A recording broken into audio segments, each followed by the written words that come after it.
Here at Library X, we have a monthly newsletter put together by our interns, which basically contains a single feature article and occasional announcements.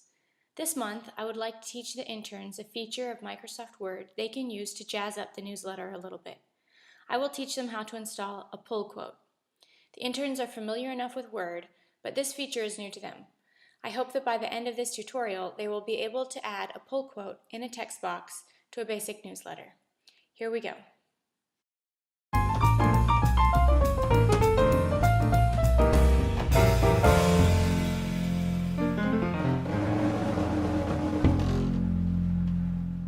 Hi, this tutorial is going to cover adding a text box with a pull quote on Microsoft Word 2011 for Macs. Let's begin with a basic newsletter. Notice the body, which contains the feature article, is formatted into 3 columns with a drop cap at the beginning. We use the Rockwell font in our nameplate and Baskerville in our main body. There are emphasized subtitles and the columns have been widened and separated with lines.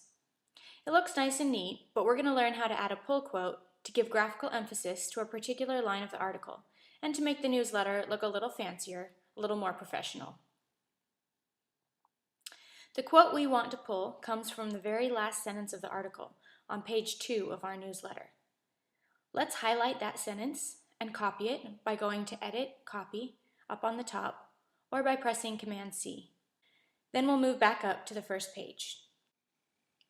The Home tab on the ribbon contains a button called Text Box over towards the right. If we click on that, our pointer changes into a cross with an arrow and circle T next to it. We will use the cross to draw the text box where we want it. Keep in mind it is simple to change the size and location afterwards, so for now we'll just get a rough version drawn. I will draw the box towards the bottom right of page 1, so it will dip into columns 2 and 3. The text in those columns automatically moves to frame the text box.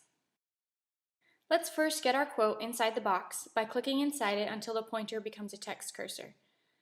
Paste the copied text by going up to Edit Paste or by pressing Command-V. Resizing the text box can be done by moving the pointer over the border shapes of the box. When the pointer becomes arrows, we can click and drag. We can reposition the box by dragging the pointer until it becomes a cross of vertical and horizontal arrows. Then we click and drag to where we want it.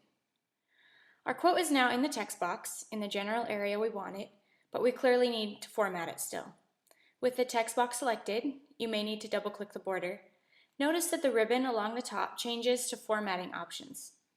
Various shape styles are already created, and options for customizing effects yourself are also shown. Let's choose this style, 4 down and 5th from the left, so we use a similar green to that used in the nameplate above.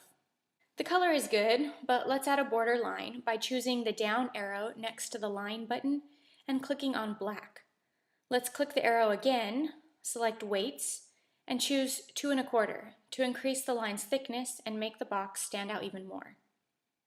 The text is still very plain, so let's highlight it, click on the Home tab, and change the font from Baskerville to Baskerville Oldface.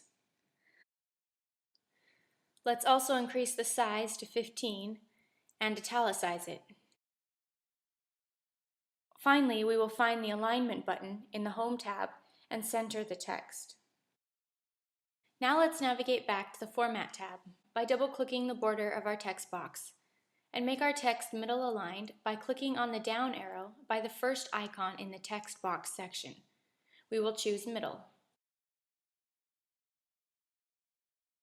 With our text and text box formatted the way we like it, we can see that our quote is still too long, so we need to increase the size of the text box. I will move things around so that the text shows up in an aesthetically satisfactory way.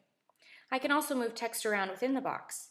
For example, let's place the cursor after our initial word, ultimately, and press Shift-Enter to insert a line break and have the next word appear on the next line. I find it looks better this way.